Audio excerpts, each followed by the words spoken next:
Сәлем, байланыста аток патолог. Бүгін біз сіздермен соңғы трансляцияны байқасаңыздар болады. Апробация нұсқа талдауы, үлгілік нұсқа, ақылы нұсқа дейміз. Жалпы өте қызық есептер жинақталған осындай тесттің жалғасы. Соңғы тікелей эфиріміз 30 есепке келіп контекстпен аяқталған болатын. Қазір біз 31-ден 40-қа дейінгі соңғы 10 есебін 5 сәйкестендіру, 5 көп жауаптық, жалпы 20 балл беретін есептерді бірге шығаратын боламыз. Let's going, кеттік. Бастайық. Ең бірінші есеп бұл бізде сәйкестендіру, 31, 32, 33, 34, 35 ол бізде сәйкестендіру болады. Мына сәйкестендірудің сұрағын көбісі наоборот белгілеп қойған. Шығарғанын базару нет, но наоборот белгілеп қойғанда түсіндірейін. Инфрақызыл сәулелер толқын ұзындығы 2 мм-ден 400 нанометрге дейінгі аралықты қамтиды. Инфрақызыл сәуле деп жатқанымыз қалай? РКУРГ. Мінекей. Инфрақызыл сәуле деп ол мінекей мынаны айтып жатыр. Инфрақызыл. Одан кейін көрінетін жарық, одан кейін ультракүлгін. Получается, осы рекургтың мінекей үлкен толқын ұзындығы мына бетінде тұр, ал кішісі мінекей мына бетінде тұр. Енді максимал толқын ұзындығы деген нәрсеге тоқталайықшы. Максимал толқын ұзындығы біздің есепте 2 мм-ге тең. Көбісі осы жерде былай шатасады. Қалай шатасады? 400 деген көп қой деп ойлап қалады. Бірақ оның өлшем бірлігін қарасақ, нано -9, ал мынау милли -3. Салыстыратын болсаңыздар 2 мм анадан өте әлдеқайда үлкен. Кеттік. Енді электромагнит толқындар жарық жылдамдығының сан мәнімен почти что бірдей таралады. Сондықтан да осыны есептейтін боламыз. Кеттік. Лямбда тең жылдамдық бөлінген жиілік, енді жылдамдық бізде жарық жылдамдығы болғандықтан с бөлінген нью формасымен қарастырамыз. Так, осы жерден біз ньюді жіктейміз. С бөлінген лямбда болады. Мінекей с деген 3 көбейтілген 10-ның 8 дәрежесі бөлінген 2 10-ның -3 дәрежесі тең болады. 3-ті 2-ке бөлетін болсақ бізде 1,5, ал дәреже бізде 11 герц болады екен. Егер де біз қараңыздар, мына 11-дің 2 нолынан берсек, біреу берсек 15 болады, тағы біреу береміз 150 болады. Ал дәреже 10-ның 9 болады. Сонда мінекей А варианты ол мінекей А1-ге сәйкес келеді деген сөз. Яғни 150 гигагерц.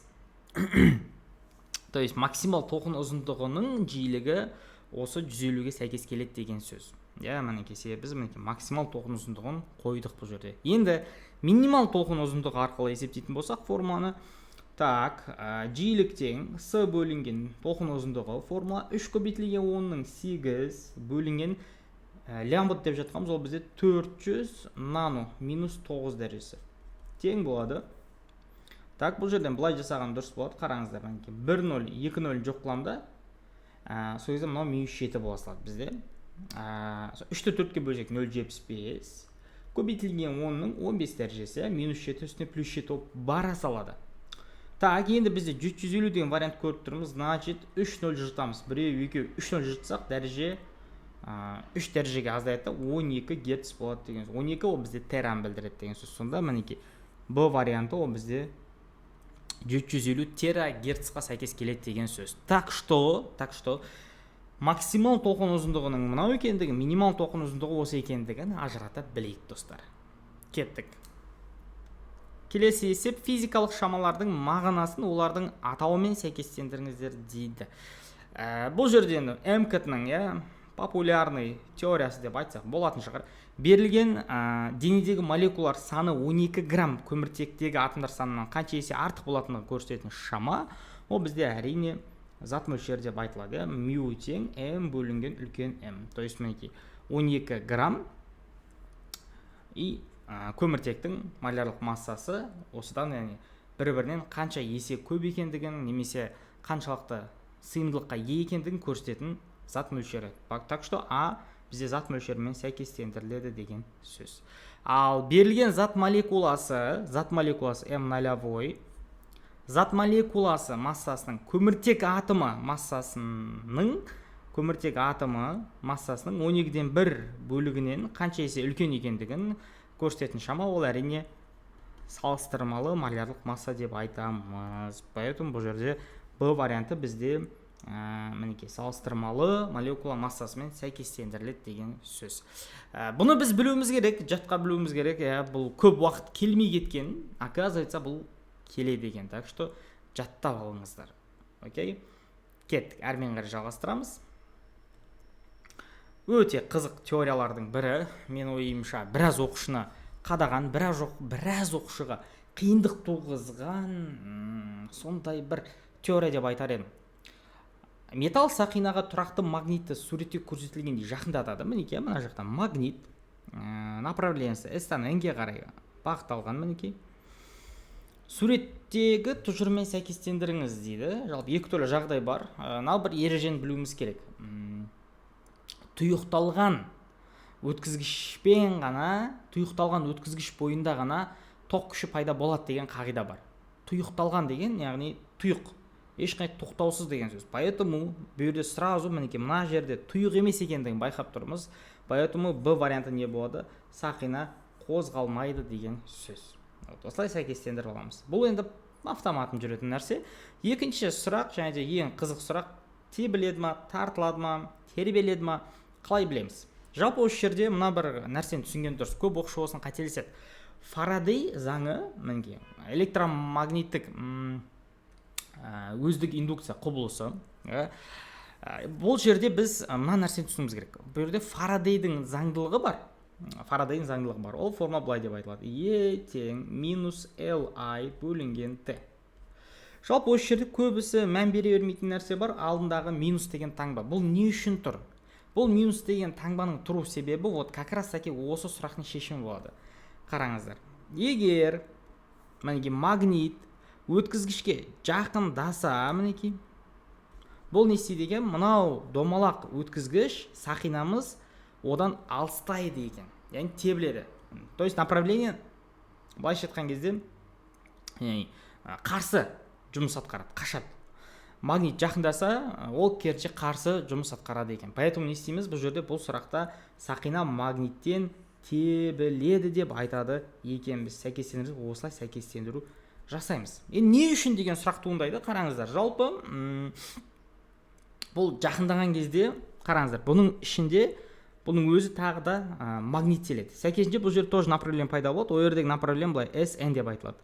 Сәйкесінше бұл жердегі магнит өрісінің направлениясы, мінекей, өткізгіштің айналасында тоқ пайда болады, I деген. Сол тоқ айналған бетте, то есть соның ішінде тоқ пайда болған кезде магнит өрісінің направлениясы магнитке қарсы қозғалады. Ал енді бұл екеуі біріне N мен N сәйкес келіп тұр ғой, поэтому бұлар не істейді екен? Бір-біріне тебіледі екен. Енді анығырақ сызбасын көрсетейін. Мысалы қараңыздар.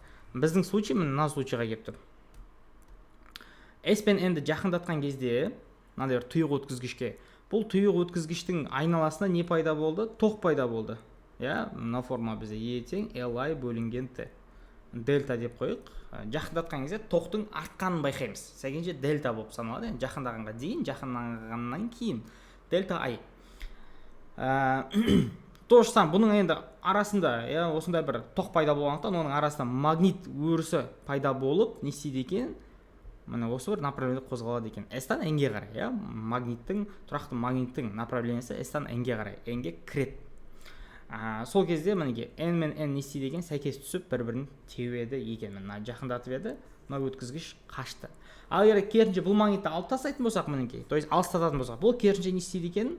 Бұған қарай жақындайды екен. Потому что S қой. Жол былай жүрген кезде көрдіңіздер ма? Сәйкесінше бұл магниттің направлениясы, өткізгіштегі тоқтың направлениясы наоборот болады дағыны, сәйкесінше магнит былай қарай ұра бастайды. Сол кезде олардың S пен N-дары бір-біріне сәйкес келіп, мына керісінше тартыла бастайды екен. Осындай бір қызық тұжырым. Бұл как раз таки ленс ережесі деп айтылады. Оң қол сол қол емес, ленс ережесі. Оң қол ережесіне өте қатты ұқсайды. Кеттік.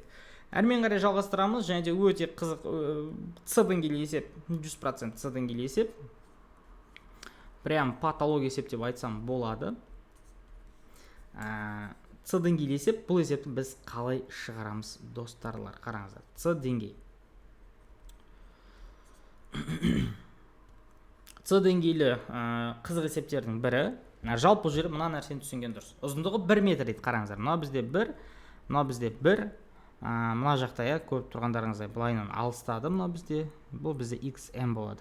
То есть оның амплитудасы, ортада тұрған моментінен ең алыс қашықтыққа кеткен жері.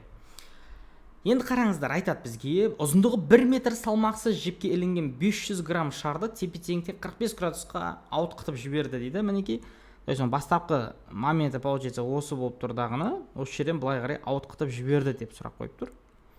Енді осы сразу түсінуге болады. Мына ортадан өткен кезде ода ешқандай, мінекей мысалы мына жерде биіктік бар еді ғой бізде. Ал бұл жерде уже биіктік жоқ. Сәйкесінше бұл жерде не болады? Потенциалдық энергиясы 0 болады. Бірінші очередь осыны тауып аламыз. Ал енді кинетикалық энергия. Вот ең қызығы осы енді бұл жерде. Кинетикалық энергияны қалай табамыз? Кинетикалық энергияны табу үшін бізде кинетикалық энергияның өзінің кәдімгі формуласын еске түсіреміз. Ол бізде E кинетикалық тең. Мына жақта биіктігі. E кинетикалық тең mv квадрат максимал бөлінген 2. Не үшін максимал? Потому что потенциалдық жоқ қой, енді значит кинетикалық максимал болады деген сөз. mv квадрат бөлінген 2.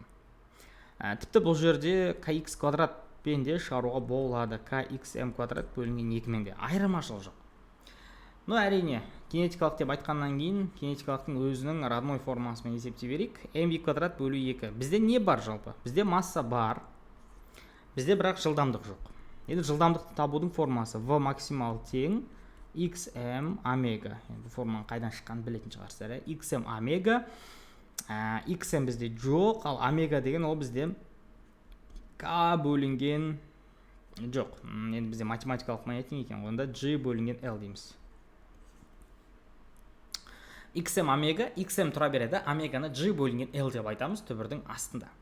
И все, let's going, орнына қоямыз енді. xm деп жатқанымыз, так, бізде еще xm жоқ екен, значит бізде 45 градус десе, значит бұл қанша болады? Қалай анықтауға болады бұл жерде? Косинустар теоремасы. Математикадағы косинустар теоремасын достарлар еске түсіреміз. Ол қандай болушы еді? Так, ол бізде былай еді, осылай алсақ, бұрыш болса альфа деген. Екі жағы L болып тұр ғой, мына бізде xm болып тұр. Мына бізде 1-ге тең, мына бізде 1-ге тең. Сонда былай болады. xm-нің қарсы жатқан қабырғаның квадраты тең болады. Жәндегі екеуінің квадраттары 1-дің квадраты, 1-дің квадраты минус 2 көбейтілген осы екеуінің көбейтіндісі. То есть 1 менен 1-дің көбейтіндісі. Еще тағы да не бар? Косинус 45 градус дейтін нәрсе бар осы жерде. Косинус 45 градус дейтін нәрсе бар осы жерде. Сонда xm квадрат тең 1-дің квадраты қосу 1-дің квадраты ол бізде 2-ні беріп тұр. Минус, так, косинус 45 градуста қаншаға тең? Косинус 45 градуста бізде түбірасты 2 бөлу 2 тең, дұрыс па? Значит, не істейміз? Былай жазамыз. Түбірасты 2 бөлу 2 дей саламыз. Сөзі мұна екеу қысқарат тағыны минус түбірасында 2 қалып тұр. База жоқ. Осылай болып тұр. Сонда xm квадрат тең 2 минус 1-де 4 дейміз. Түбірасты 2-ден 1-де 4 шығады. Так, азайтатын болсақ 0-де 6 болады. Сонда xm тең түбірасында 0,6 деген сөз. Түбірастан бұны енді шығарамыз ғой, елче шығару кер жоқ па? По-любому шығару керек сияқты ма деп қоямын. Или былай жасауға болады, қараңдар. На v квадрат қой. v квадрат бізде мінекей мынаған тең болып тұр, дұрыс па? Сонда ол xm-нің де квадраты болу керек, бірақ ол түбірастымен жойылады 0,6 дей саламыз. Ал мынаның түбірасты кетіп қалады. g 10-ға тең болады, l 1-ге тең болады, бөлінген 2 болады, ал бізде масса 500 грамм 0,5 болады. Тең. Мәссаған. Көрші, осындай бір случай болып тұр бізде. Көрейік, кеттік. Так, на 0 мен қысқарса, 6, 6-ға 0,5, 3, 3-те 2-ге бөлсек 1-де 5 шығады. 1-де 5 джоуль. Мәссаған. Сонда мына жауап болып тұр ма? Сойып тұрған сияқты, мінеке. Не деген есеп? 1,47 джоуль, мәссаған. Прям С деңгейлі патология есеп. Мойындап тастады мына есеп мені. Вот, xm деген нәрсені қалай табам деген сияқты сұрақтар келсе, қыздар жігіттер, вот, не болады екен? Косинустар теоремасы болады екен. let's going, жалғастырайық ары қарай. 35-ші есеп. Суретте бастапқы жылдамдығы 6 метр секунд. Қараңыздар, мына жерде үдеу. То есть 4 деген үдеумен а тең констант. То есть үдеуі тұрақты, көрдіңіздер ма? Мысалға үдеуі там 4 болса, значит ол әр секунд сайын жылдамдығына стабильно 4 қосып отыр деген сөз, да? Енді оның бастапқы жылдамдығы 6 болса, енді ол 4 секундтан жылдамдығы қанша болады деген сұрақ. Ол енді өте оңай сұрақ. Егер формаға салатын болсақ, v тең v нолевой плюс at болса. Ал v нолевой бізде есептің берілгенде айтқан 6, үдеу 4-ке тең, мінекей мына шетте тұр. Және де қанша секунд? 4 секунд дейді. Сонда 4 жүрек 4, 16, 6 қосақ 22 метр секунд болады екен. Дұрыс жауабы А, 4-ші секундтағысы. Потом 8-ші секундтағысын сұраған, мінекей 8 деген түсінікті, мына жерде тұр тура. 8-ші секундтағысын сұраған, дәл осы форманы қолданамыз да, бірақ ортаға минусты қоямыз. В нолевой уже мынаны аламыз, мінекей, мынаны емес, себебі бұның жылдамдығы қозғалысы мына жерден басталып тұр ғой. А бұл мынаның аяғы. Значит, мынаның аяғы, мынаның басы деген сөз. В нолевой 22 минус үдеу бізде 2-ке тең, т бізде 4-ке тең болады. Мінекей, мына аралықты аламыз. 8 мен 4 секунд арасы 4 секунд уақыт бар. Тең болады 22 минус 8, 8 болады. Қанша болады? 14 бола ма? 14 метр секунд болады. 14 плюс 8, 22. Сонда 14 метр секунд дұрыс жауап. Керемет. Өте керемет сәйкестендіру, өте керемет есеп. Біраз оқушыны қинайтыны анық, потому что мінекей мына жерде в нолевойға көбісі қайттан алтын алып қояды да қадалып отырады. Хорошо, что ондай вариант жоқ бұл жерде.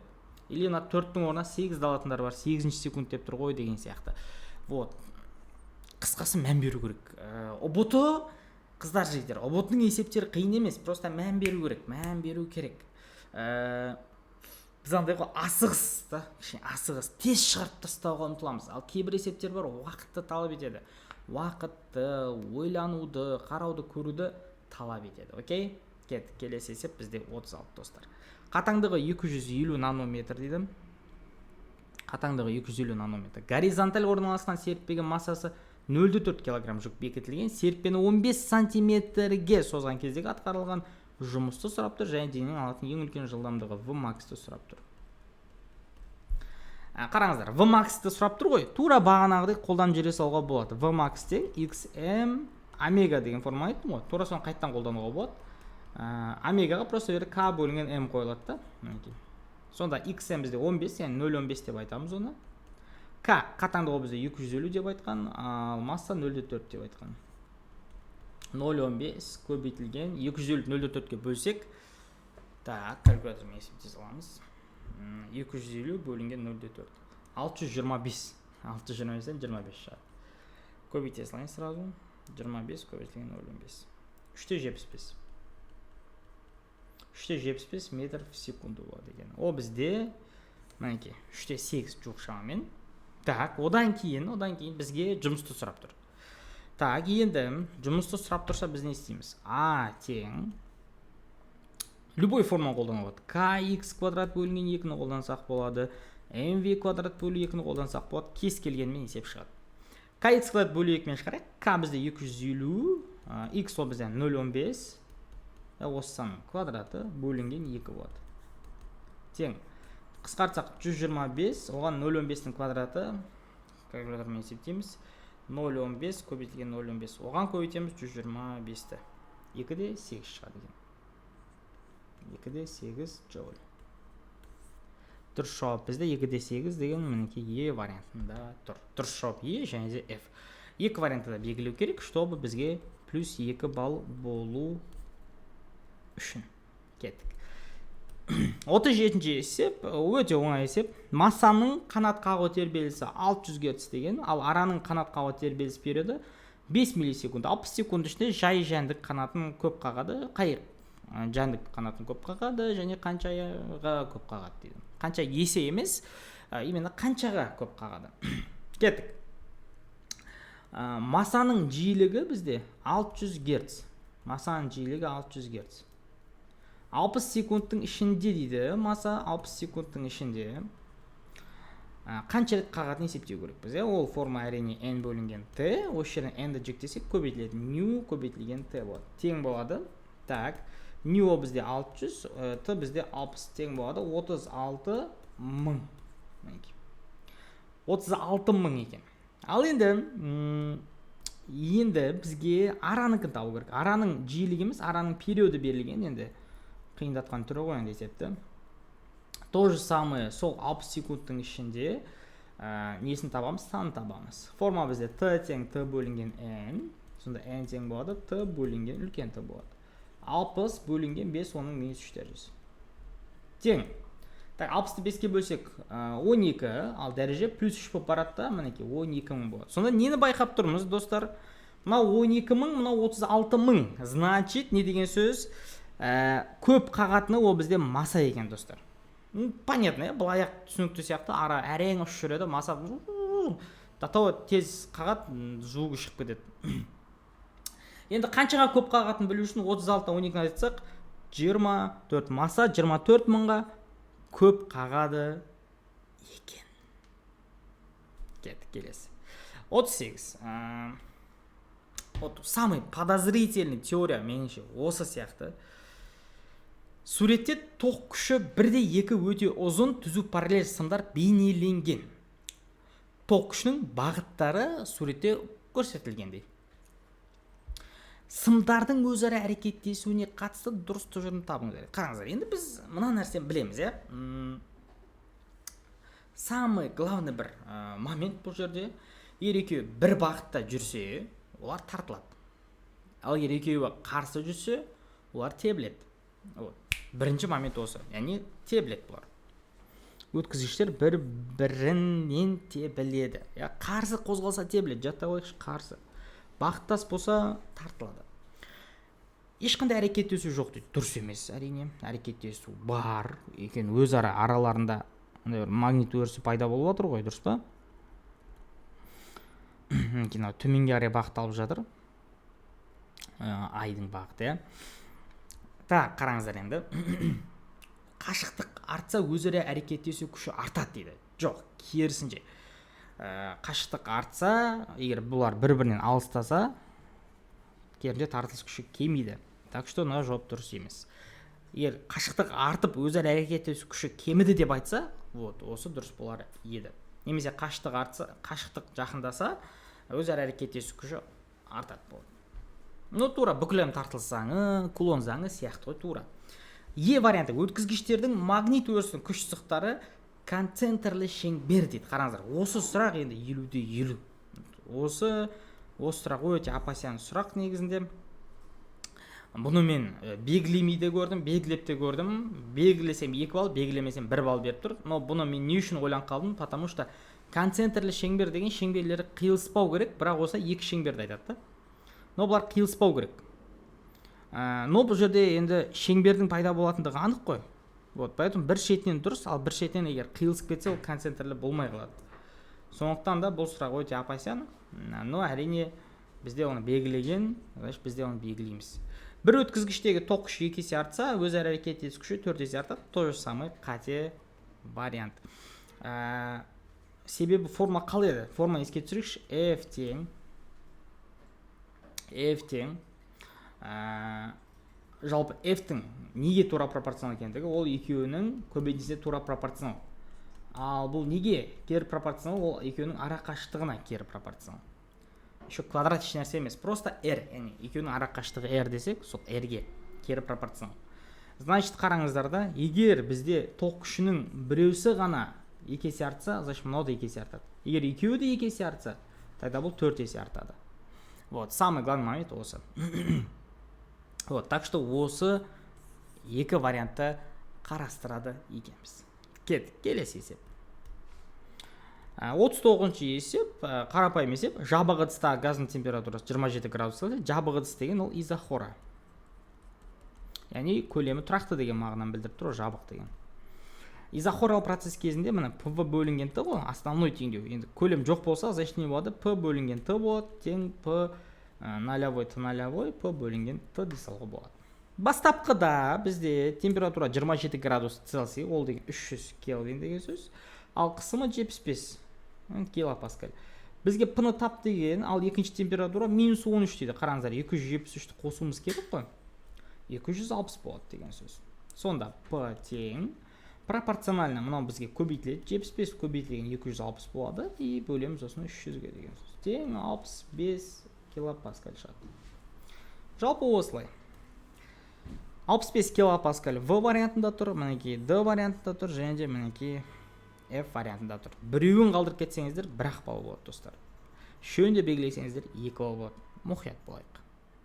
Келесі, және де соңғы есеп, бірінші дифракциялық тордың периоды D1, ал екінші дифракциялық тордың периоды D2. Одан 4 есе үлкен дейді. То есть, ал екінші дифракциялық тордың периоды D2 дейді. Және де сол D2 мұнау D1-ден 4 есе үлкен дейді.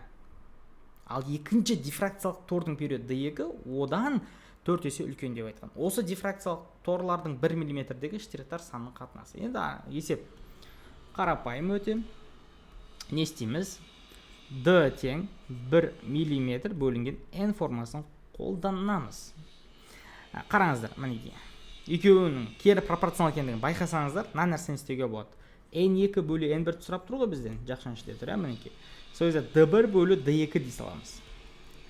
d1-ге еш нәрсе қоймаймыз, ал d2-ге 4 d1-ді қойып жібереміз. Сол кезде не байқауға болады? Мына екеуі қысқарып 1 қалады, 1 4-ке бөлсек 0,25 және де A, B, C, D деген вариантта 1 бөлінген 4 бар. Осы екі жауап дұрыс болады екен. Осымен бізде қыздар, жігіттер, жаңа форматтағы нұсқаның екінші бөлімі тәмам болды. Ұнаған болса, түсінікті болса, өте қызық есептер болса, және Ленц заңы бар, басқа да сұрақтарды түсінген болсаңыздар, міндетті түрде лайк басыңыздар. Басқа да оқушылардың бұл нұсқаны, бұл талдауды көруіне себепкер болайық. Және де комментарий жазайық. Окей? Ұнаған болса, түсінікті болса, келесі қандай есептерді талдайын, нұсқа талдайын ба, тақырыптық тест талдайын ба, қиын есептер талдайын ба, комментарийге жазыңдар. Обязательно оқитын боламын. Және де бұл қайдан алынған нұсқа, бұл қай жерде талдап жатыр, қысқаша бір реклама болсын. Практикум 1.0 деген курс бар менде. Менің ең арзан курсым, бағасы 4990 теңге. Менің ең арзан курсым. Тек қана нұсқа мен сіздің есептерді талдаймыз. Не үшін арзан? Себебі тақырып өтпейміз біз. Тек қана новый нұсқаларды шығарып, ең қиын деген есептерді талдаймыз. Бұл менің авторский курсымда оқымайтын оқушыларға осындай баға, ал менде оқитын, менде уже бар оқушыларға бұның бағасы 1990 теңге. Так что жазыламын, практикумға қатысамын, нұсқа керек ет деп жүрсеңіздер, описаниедегі ссылкаға өтіп, міндетті түрде менеджерге жазыңыздар. Келесі кездескенше өте қызық тест талдау болды деген ойдамын. Бірінші бөлімінде міндетті түрде көріп шығыңдар, көрмеген болсаңдар. Келесі сабақтарда жүздескенше бақытты болайық, грант иегері болайық.